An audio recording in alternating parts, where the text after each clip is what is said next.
solve the global talent shortage, we need to think differently about our hiring processes. With the rise of tools that support remote working, distance is becoming less and less of an issue. If that's the case, have you considered exploring the largest untapped talent pool in the world to discover the next gem to join your team? Yes, we're talking about the African continent. Welcome to the Mary Poppins of Startups live show. I'm Naily Makangu from Athena Leaders. As a tech consultant and startup advisor, I will answer live the burning question that you have on your way to Series A+. Subscribe and tune in every week for top tips to meet amazing guests, startup founders, investors, and more. More importantly, sit back, relax, and enjoy the show. Africa is the youngest fast-growing continent with many young people and talent in different industries, software engineers, sales, customer experience, virtual assistants, and more.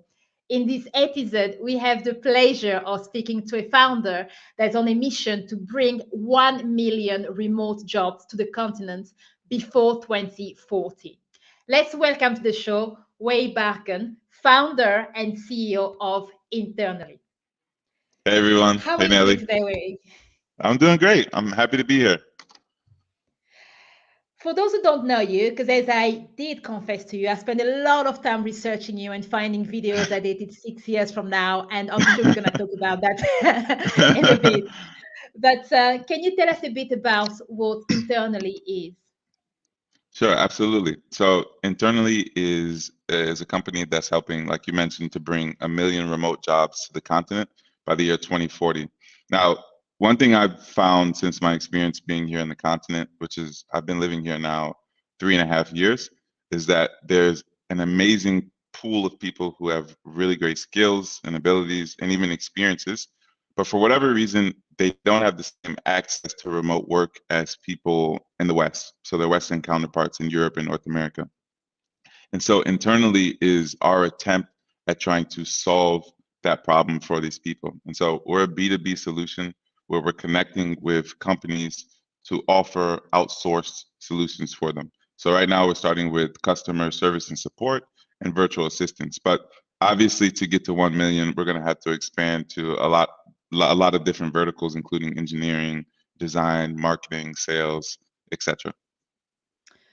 You've mentioned that you've been living in the continent for the last 3 years. So where were you before that, and what made you make that jump?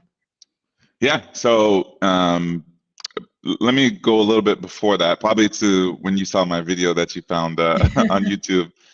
So I started my career in New York City. So I was living in North Carolina. I did a program called Teach for America. But when I got into tech in the startup world, I moved to New York. I mean, that's where all the jobs are. My father lives in New York City, and so it made sense for me. I was working with a company that ended up moving me out to California. I worked with them for about 2.5 years doing account management, working with like really big tech giants. So Facebook, Airbnb, Twitter were some of our clients. But by the end of that time, I ended up feeling like completely burnt out. And so I don't know, I was really crazy at that point. I bought a one-way ticket to Morocco, North Africa, and I traveled for the next 12 months. And so I went through Europe, I went into Turkey, came back to Africa, and I ended up spending about 5 months in Senegal, West Africa. And so that's really what got me to the region. And to this day, I still live in Dakar, Senegal. But I started learning French. I started doing some investing here. I started building a network of people that I now work with and know and are friends with. So that's really what took me from the U.S. to this part of the world. My family is from Liberia, West Africa, and so I always had a cultural connection. Being that my family is from here.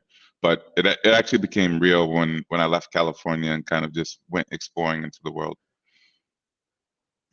We had of a journey, and la prochaine fois, on va faire ça en français. Ok, pourquoi pas? Ça marche comment? Yeah, I'll just wait, and the next time we are going to do a podcast, we definitely do it in French. So he needs to up his game in that area. I'm ready. So how did you transition then? Because of course, you went there and you had this amazing journey, 12 months traveling around, and I can just imagine enjoying the weather, the food, and all of those kind of things. And then you went, actually, there is something that I can do. And so tell us a little bit about that. How do you go from I'm just here to travel, dealing with the fact that I was burnt out, to your mission of helping to bring 1 million remote jobs to the continent? Absolutely. So I think to clarify, like my plan was always to, of course, I wanted to travel and take time off, but at the same time, the real objective, I was going to backpack overland from Casablanca, Morocco to Lagos, Nigeria. So around the Western Horn of Africa. And when I got to Nigeria, my plan was that I was going to start some sort of company. I had no idea what the company was going to be, what I was going to do. I'd never been to Nigeria. I just knew that it was one of the economic hubs of the continent, and I knew that I was going to go there and I was going to start something. So that was the plan. Now, obviously, after 1 month in Morocco, somehow I ended up in Spain. And once you get into Europe, it's like, forget about it. Like summer in Europe, I went to Italy, I went to France. Like I ended up having like a really great time, probably still the best summer to date. But I always knew that I wanted to start a company. That was the entire objective of this. And so towards the end of my travels, there's two main things that happened. I actually ended up starting to invest here on the, well, number one, I started running out of money. So that's a pretty good motivator. Let's start there. I started running out of funds. When I left, I had about like $10,000, which was more than enough to travel. But I think when I went to Europe, I started getting extravagant. And so at that point, I started running out of money, and then I started investing because I was put in a situation where I was like, okay, how can I actually make money? How can I start to produce, instead of just consuming? And so that changed my mind from like vacation mode to let's get to work mode. And from there, that's when I started looking around me to see like what are the issues and how can I help? Because I think anytime you're starting a business, it's not about making money or like trying to grow your valuation to whatever billions of dollars. It's about solving the problems of the people that are around you that you can help. And so that opened my eyes to seeing problems, and I started having conversations with people, especially young professionals who were in the marketplace selling food like tomatoes and vegetables. And when you get to talking to them, you find out, hey, this person is like really smart and they have a lot of vision and ambition, but they're missing the opportunity piece. And so that started me on the road to be like, hey, what can I do to kind of fill this gap? Now, more recently, I would say in the last 9 months, I was doing startup consulting from here, working with companies in different parts of the world. And I ended up losing one of my biggest clients. And so that opened the window for me to say, hey, what direction am I going to take this journey? Am I going to continue to go out and get more clients and work for other people, essentially? Or am I going to do something myself? And I made that decision to do something for myself because I feel like, number one, I have the skill set and background to help people here. And number two, I know it's going to be mutually beneficial to do so. I'm going to feel really rewarding doing that type of work. And also people will have opportunities to have amazing work and meaningful work at a high level. That's quite impressive, this idea of how you've navigated to your entrepreneurial journey and satisfied the itch of just going in there and do your own thing. And in fact, one thing, when I was researching, one thing I've also noticed is that there's a lot more investments or investors that are also looking into Africa as a place to invest, and also a lot of startups that are looking at how can you get into the market. And I was actually advising someone recently whose business is based in Ireland, but he has a lot of partnerships and collaboration in different countries in Africa, mainly Nigeria, but others as well. From your own perspective, of course, you went there, you had a lot of ideas, but I can imagine that being able to understand and navigate in terms of building your own company can be a bit difficult due to different culture, new environments. And something that I found quite interesting is that you work and you hire people from 54 countries. So that's quite a lot of research that has gone through that for you to get that level. Do you want to talk us through this journey of the research and exploration until where you are at the moment? Yeah, definitely. And so I think it's a lot of one-to-one conversation, right? You'd be surprised. Like you can do a lot of research online and all the information is there. But to be honest, I think the saying is like you learn more from 1 hour across from the master than like a year studying books. And so that's not like the exact quote, but it's something like that. But the people who are on the ground living and working in the communities that we're trying to work in, they know the situation, the reality on the ground. They know a lot of the rules and regulations that go into their local community and country.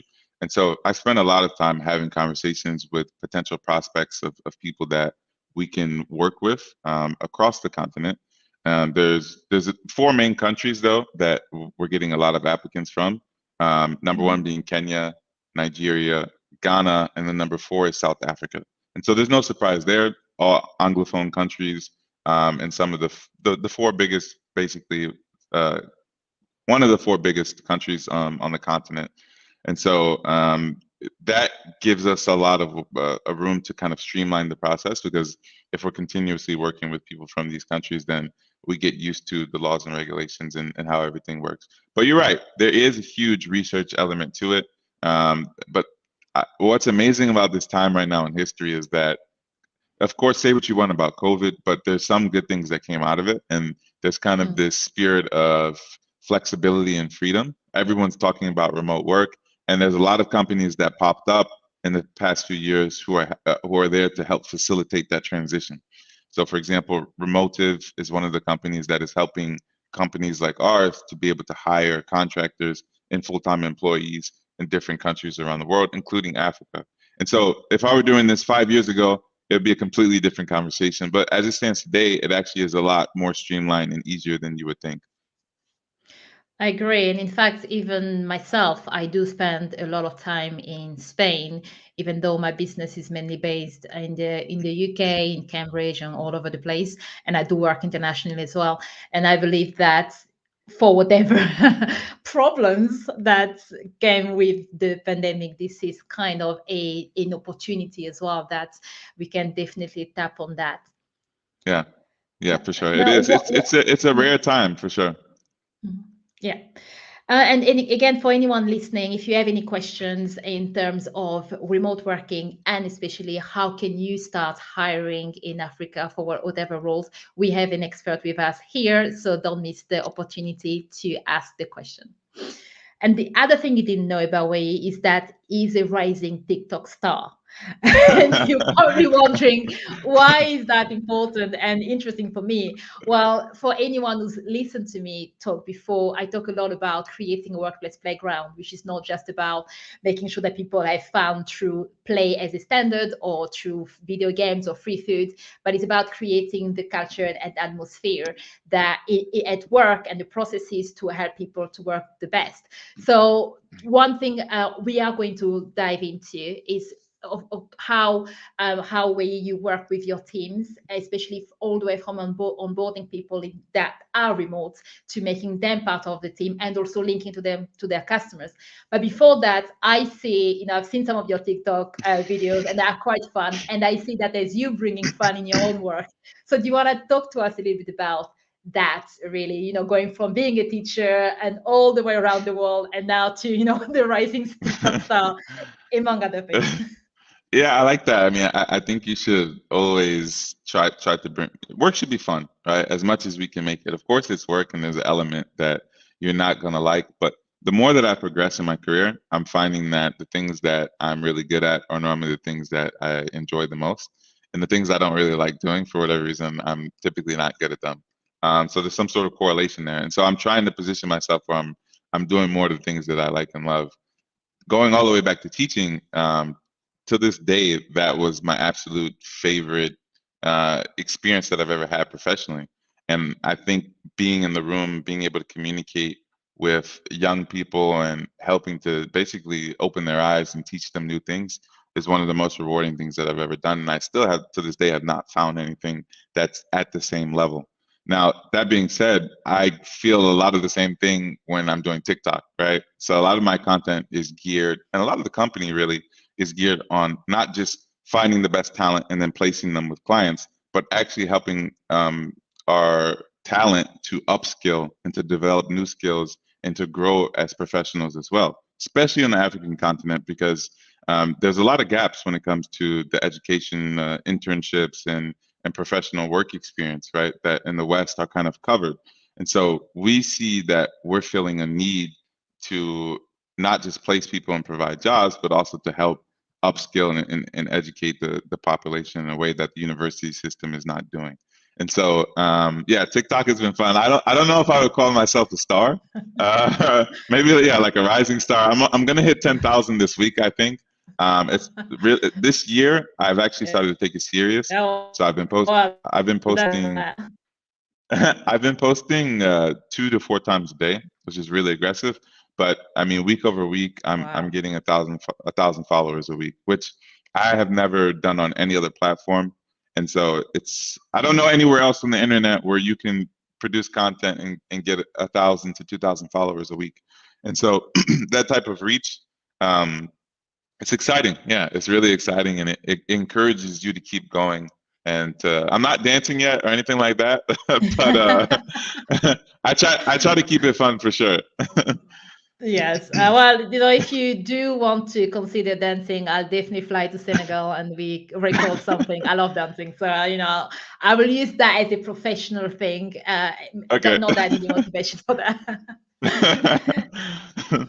Totally. Let's So do you it. alluded a little bit on the upscaling even, and that's actually a really important part of helping people to really feel part of a team. And as you work, of course, you are helping people recruiting remotely and integrating them in their teams. So how do you help with the onboarding, the onboarding, so that the new talent that you've recruited, that you've brought into your company to serve your work for your clients, also feel part of the other team, which I think is quite a big part when we talk about remote working.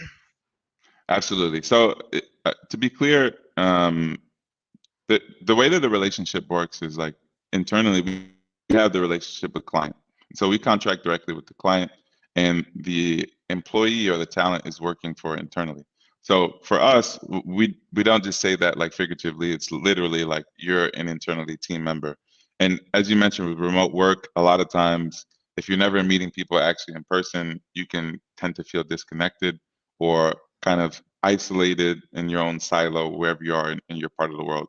So the first thing that we want to do is to actually, we do an extensive application process where people are meeting with different parts of the team to make sure that there's the right fit with internally first.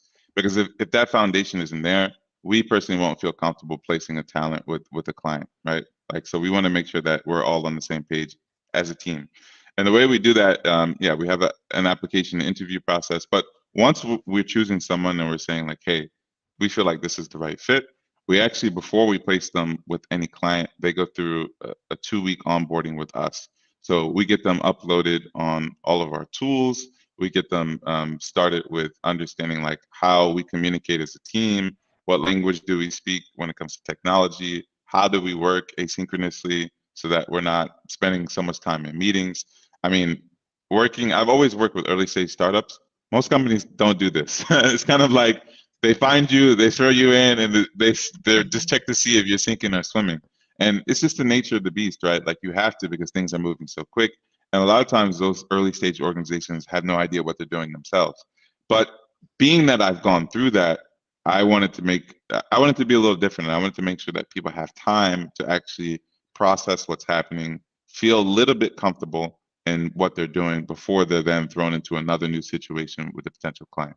So that's the first thing. We really take our time and we allow people to have that 2-week period to get to know the company and to understand what's happening and what role they're going to play within the organization. Once that's set, then and we're saying, hey, this person is ready to be with a client, it's a lot easier because internally clients are not just getting one specific talent or even a team, right? So if we're placing one virtual assistant with you, for example, you get that one virtual assistant, but then there's also the internally team behind that person backing them. So we're available for 24-hour support for that person. We're available to help them in their actual role. If there's something that for whatever reason they're struggling with or don't know how to do, there's a team that's ready to step in to kind of fill the gaps so that they can continue to learn and grow themselves. Again, that's the whole purpose. We want them to upskill and take the next step professionally. And the way that we do that is by acting as a team. And so I think it's a really great service in that sense, because a lot of times when you're hiring just one virtual assistant or one customer support professional, you're just getting that one individual. With internally, a whole team and structure comes along with that. Yeah, and I guess I definitely appreciate that myself, through my business, whenever I worked with virtual assistant and other people, it does makes a difference when you also know that there are other people that you can contact if case there's a problem, or maybe someone goes on holiday for an extended period of time. So yes, I Exactly. do see, as an entrepreneur myself, I do see the value in how you've structured your business. So if we Yeah. flip that the other way around, how do you, of course, this, I wouldn't say is a new concept, but one thing I see a lot in when we talk about remote working, there's a lot of noise out there, right? A lot of Yeah. people will say that this is a remote job, but you need to be need to be in the office once a week, which to me means that the job is not technically fully remote. You should have a different name for that, like hybrid working. And other people might say it's fully remote, and you look at the role, and yes, it's something it's fully remote, but they will specify a certain country. Now, how, when you work with or you get approached by clients, or when you go after clients, is there any way that you can help them with their understanding of remote working and maybe some of the concern that they might have regarding that? Yeah, I think that's the way we structure the company the way we do, right? And so again, we're contracting directly with clients. So it's a B2B relationship.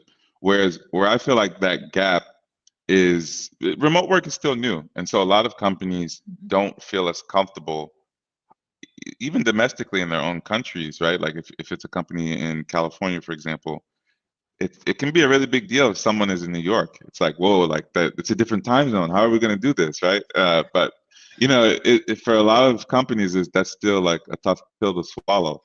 Now, companies obviously are used to working with other businesses, and so once they put that hat on and saying, hey, actually, this is another company, right? It becomes less scary, and so that's the way that we're able to package it for companies so that they feel a little bit more comfortable, right? So again, California to New York is scary. Now imagine California to Cape Town, all right, or Nairobi. That's like a completely different world, and there's a lot of companies who would never be able to make that mental leap unless it was packaged in a B2B relationship. And when there's an agreement, they have specific account managers and people that they can contact and feel more comfortable with. And so that really helps people to bridge the gap. But you're right, there's still so many companies that are exclusively working with their own state or region or countries, right, or time zones. And so we're a part of that movement that is really tapping on the door as we reach out to people to help educate them, saying like, hey, remote work can be a lot more broader than what you think it is. There's people with a more diverse skill set, worldview, perspective that is going to help influence your product to also reflect that same thing, especially if you're building a global product or a global team. It's so important that you have different voices in the decision making process and in your company culture, because that's going to reflect your product or service. And we're strong believers in that, and that's just kind of a gospel that we're trying to preach to potential clients so that they can start to think more globally and more diverse and open their mind when it comes to remote work.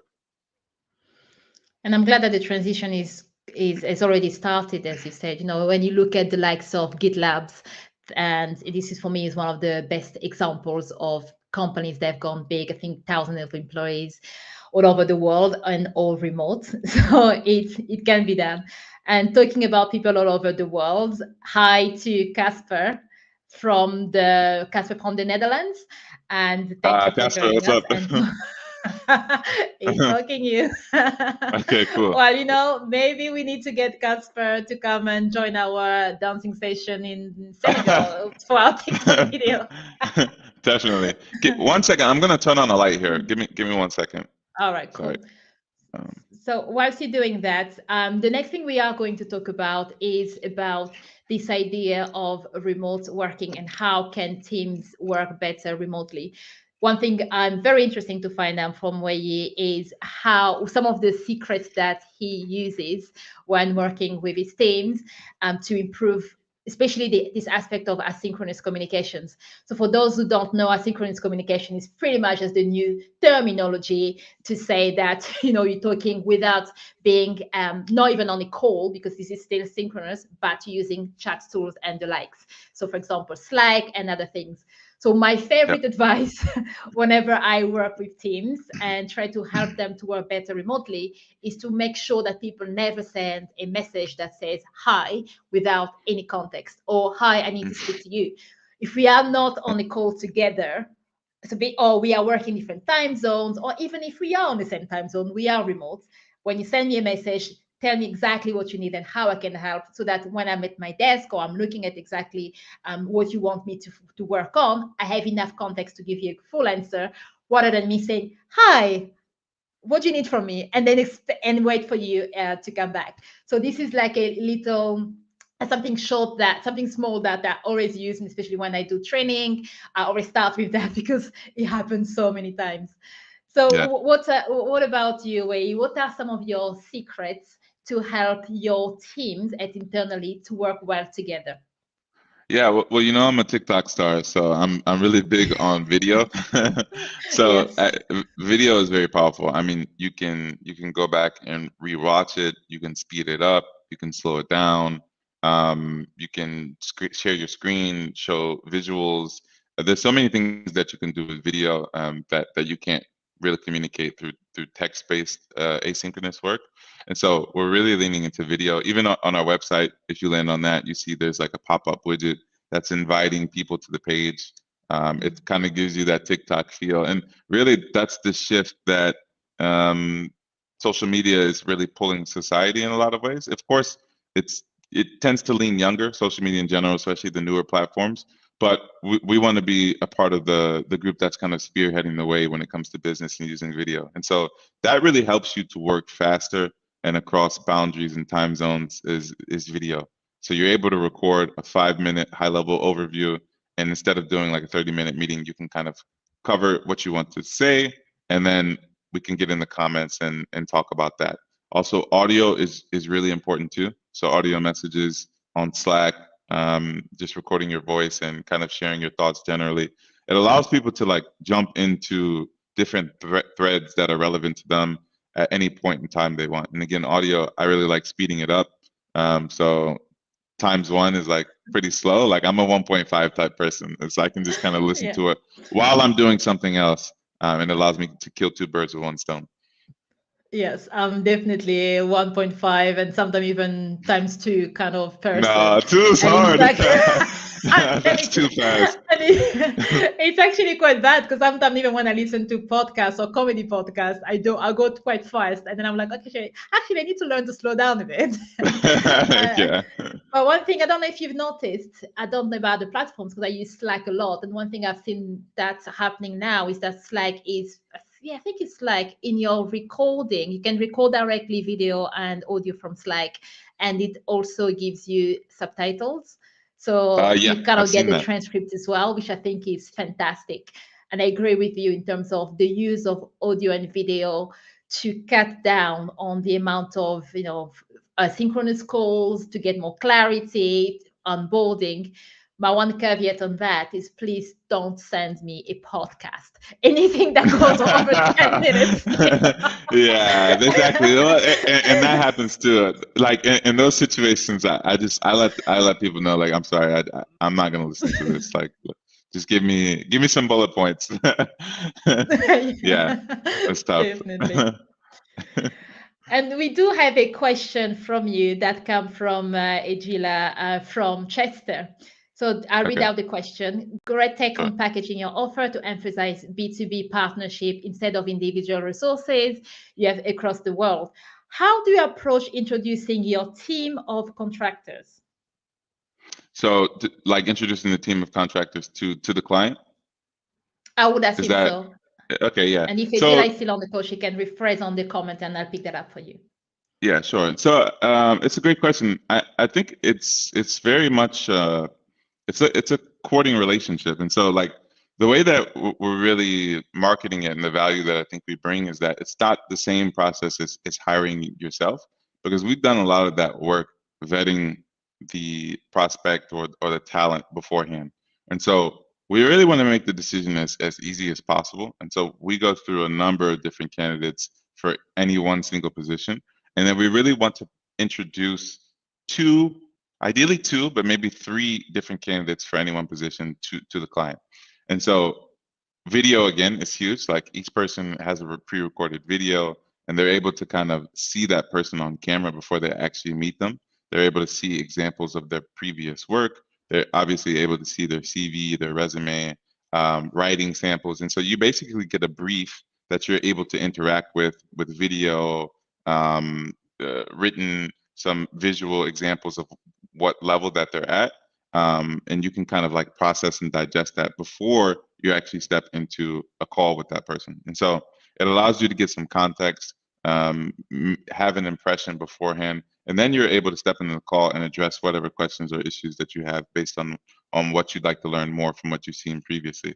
And so you go through those calls, you have conversations, you try to understand and communicate what you're looking for, and try to judge that against what you're hearing that the person can provide. And from there, you're able to make a decision most times. Now, we know that sometimes it doesn't always work out. And so as you get into that situation, we want to have like a period of time where it's kind of I hesitate to call it a trial period, but more so a period where you're both getting to know each other and feeling it out to see if it's going to work over the long term. And so we're flexible in that sense for a certain time so that people can get used to working together, get used to the tools that you're using, and understand like how the relationship is going to go. And I think that's another reason why it's so important that there's a structure behind the individual, because if it doesn't work out with a specific individual, it's not like you have to start from scratch. We've already been involved in those conversations, and we can kind of put another person in place quite easily, and the transition is less bumpy.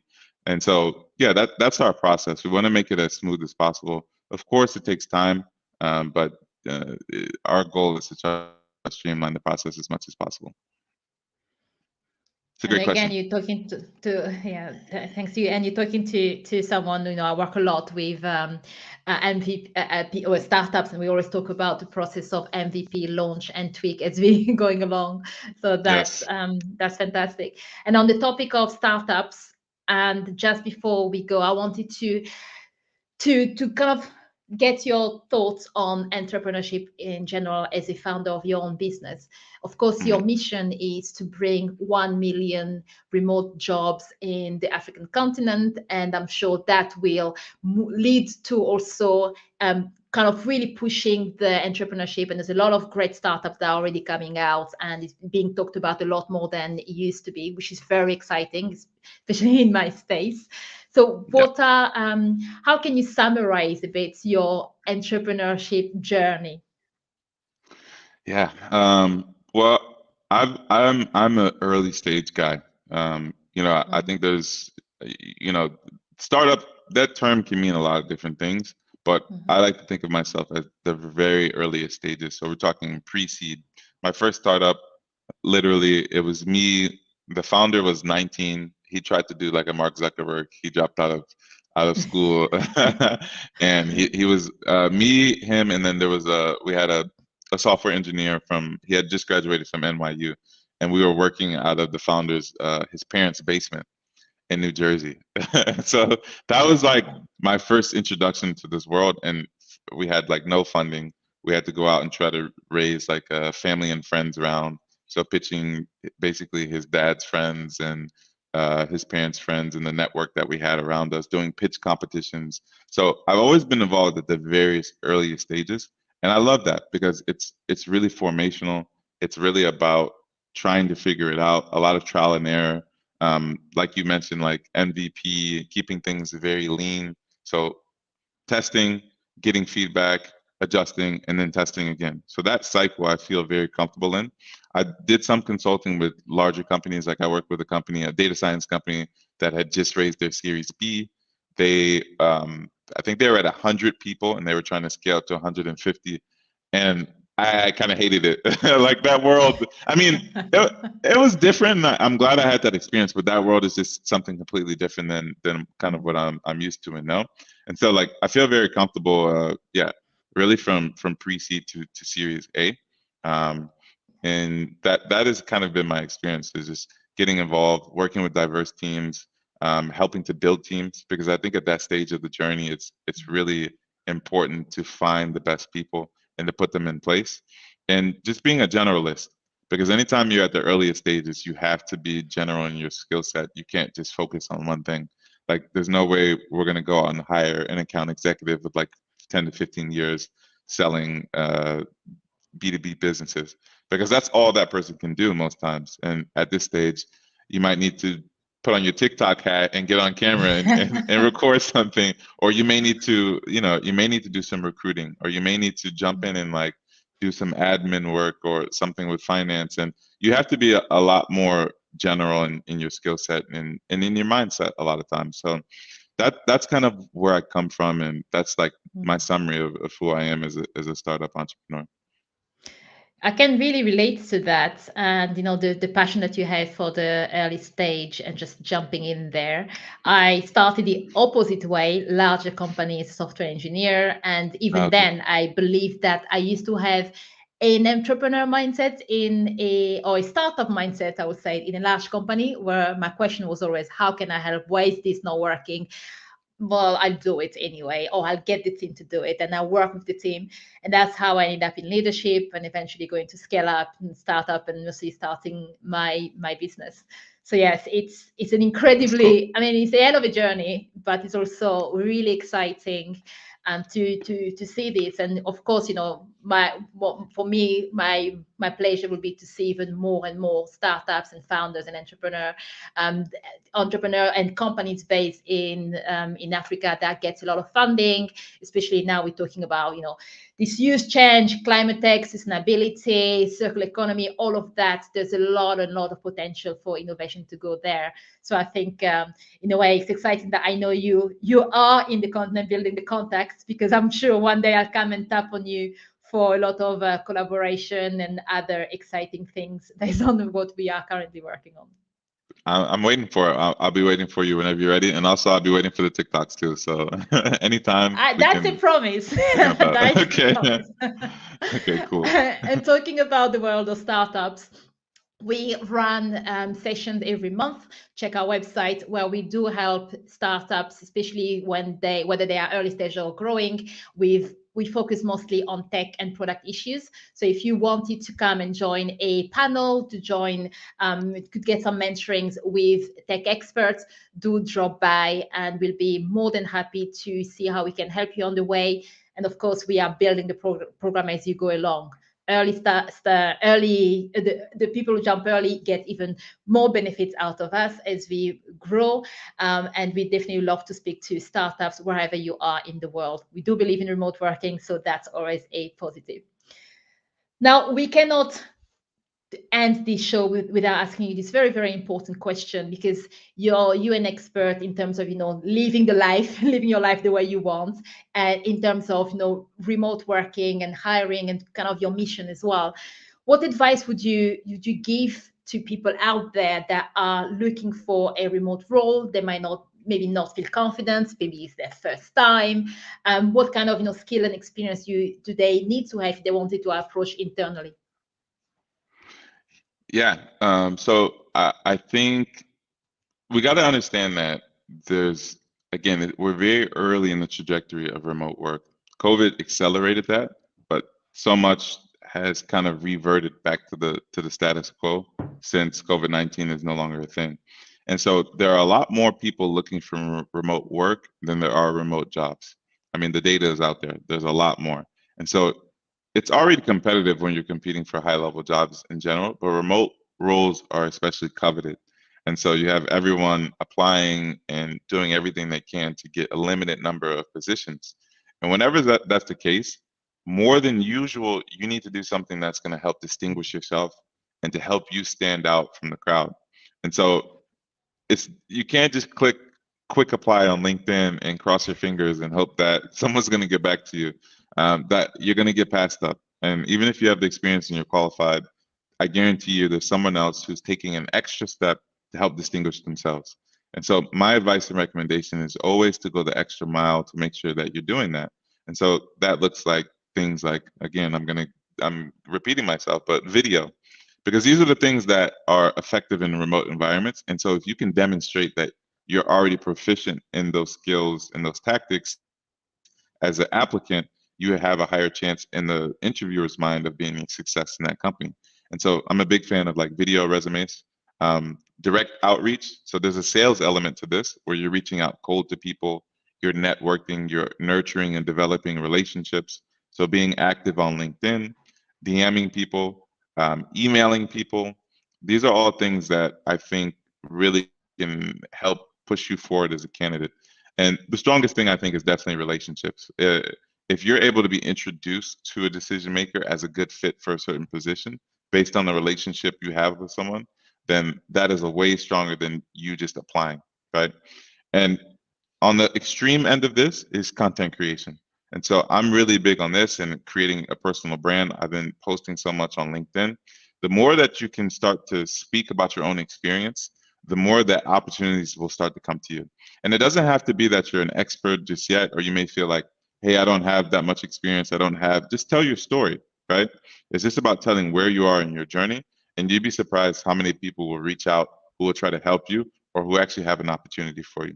And that's what I found to be true.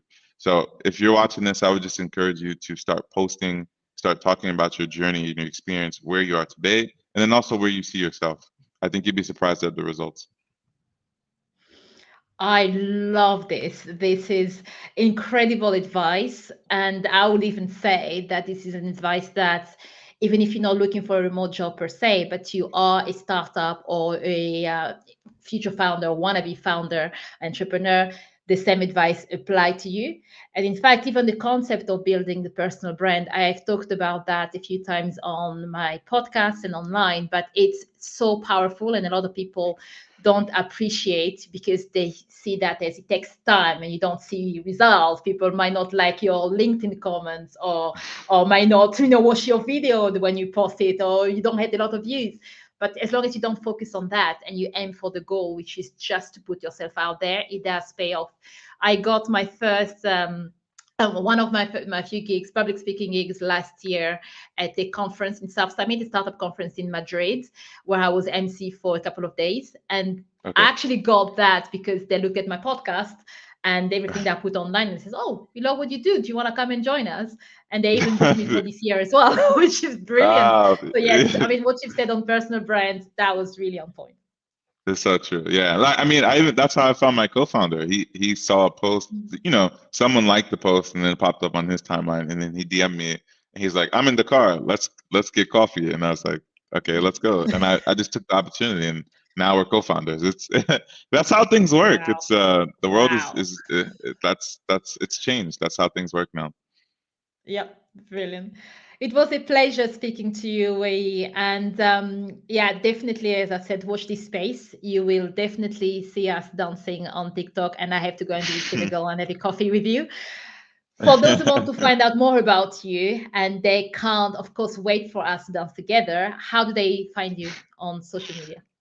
Yes. So if it's LinkedIn, you can just search my first and last name. Well, first name even because no one else has my name. It's Wei. So that's WEH''YEE. And then on every other platform, so Instagram, Twitter, TikTok, it's at Weiba. So at WEHYEEBA. And you'll find me. I'm the only person with that tag. So I'm not sure if we can share links after or anything like that. But yeah, that's where you can find me. Yes, and we will put the links to your company to internally as well on the show Okay. notes for this podcast, and of course, any of our promotion on social media will also tag you. So if anyone who wants to find out, then check our YouTube, and you'll find the link to go directly and speak to the master himself.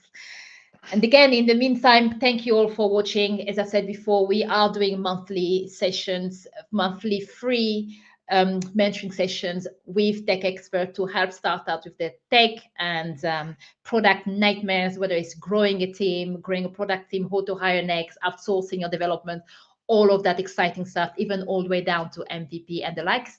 And watch this space, because we are already working with a few accelerators and this is growing slowly. So yes, we can't wait for the big announcement that will be coming up later on this year. But in the meantime, do remember to look into Africa to plug in your talent shortages, and definitely look at internally, because they are already there and they can definitely help you with all of the services they provide. This is a great way for you to design a happy and productive workplace playground remotely.